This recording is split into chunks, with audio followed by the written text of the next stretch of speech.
Welcome to Season 5 of Pants Around Ankles Prevention, where my mission is to help you keep your pants securely buckled and avoid that unexpected, awkward, and embarrassing moment when you realize suddenly that they're not. This season, we're going to do things a little differently with shorts around ankles prevention. Quick, power-packed episodes designed to deliver a punch of truth to help you wake up to a new perspective. Let's see what today's short has in store. Today, I want to talk to you about your forgotten superpower. A few years ago, in one of the peer groups I facilitate, the members challenged me to push them to grow. Now, just think about that for a minute. It's kind of embarrassing. Nobody needs to explain to an infant how to grow.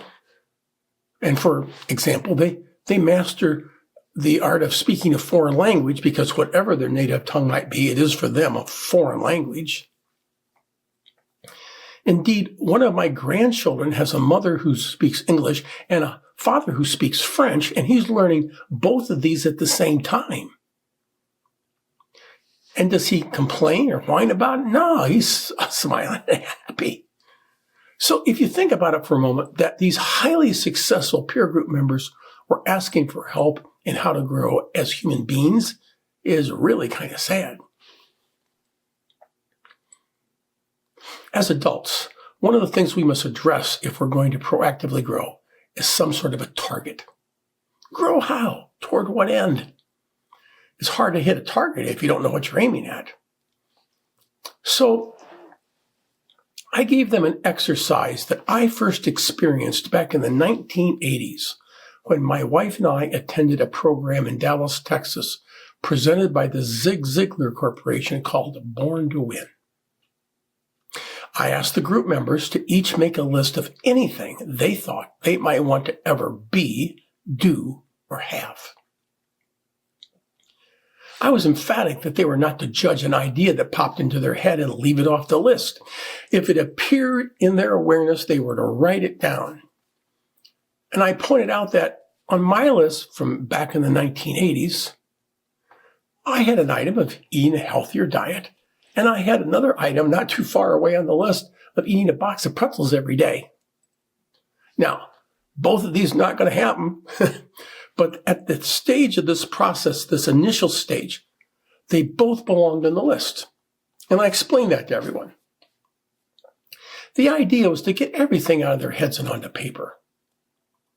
Then the next step was going to be to give them a process of holistically prioritizing and processing the list with an end goal of giving them some specific targets to aim at. Okay, so I gave them this set of instructions and I set them to write.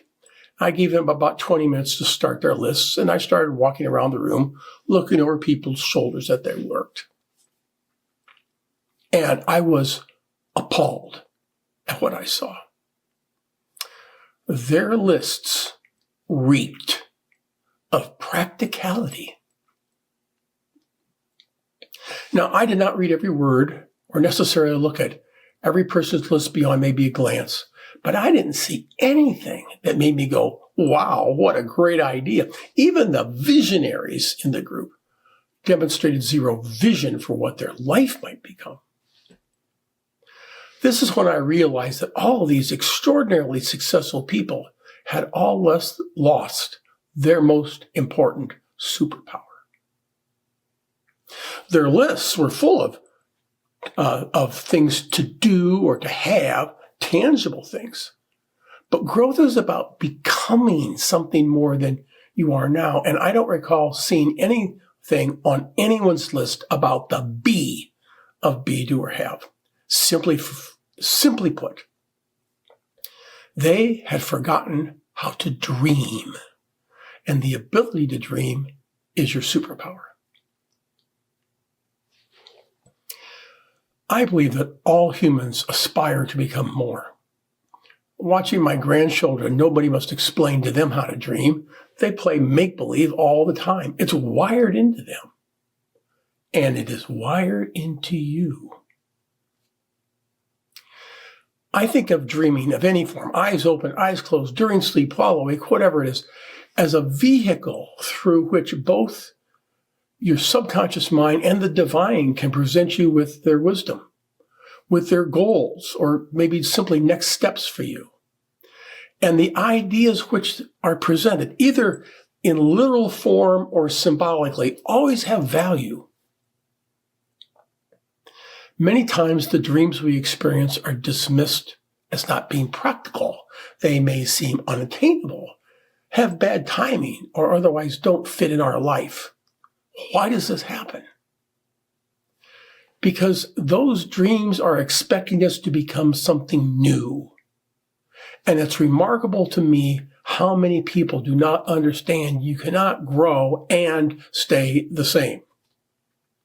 Somewhere along the way, we stopped seeing dreaming as wisdom and started seeing it as indulgence. We started treating imagination like a reckless teenager that needed to be disciplined when it was our greatest teacher. We were taught to distrust the very thing that once made us come alive. We learned to confuse being responsible with being reasonable. And the price of that confusion is enormous. Dreaming is not childish. It's where your next level comes from. It's whispering to you even before you're ready to hear it. This erosion, this death of dreaming doesn't happen in a moment. It's the result of hundreds of tiny compromises. Each time you choose safe and easy over alive, your connection to dreaming fades a little more. When was the last time you let yourself imagine something impossible? Not something you could plan or afford, but something that would force you to become a bigger version of yourself. Most people can't remember. And that's not due to lack of imagination, that's fear.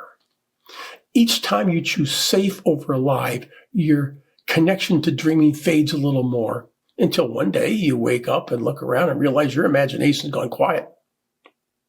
And if that describes you, don't panic. It's not gone. It's just buried and waiting for permission to return. Would you like a next step? Try this. Instead of setting goals, start listening to whispers. What idea, vision, or crazy possibility has been nudging at you, but you've dismissed it as impractical or silly? That's your superpower trying to wake you up.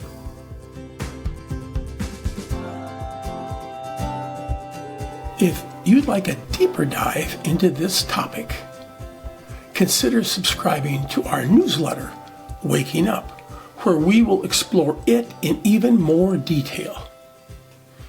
And if you found this episode helpful, be sure to subscribe to the podcast so you never miss an episode. See you soon.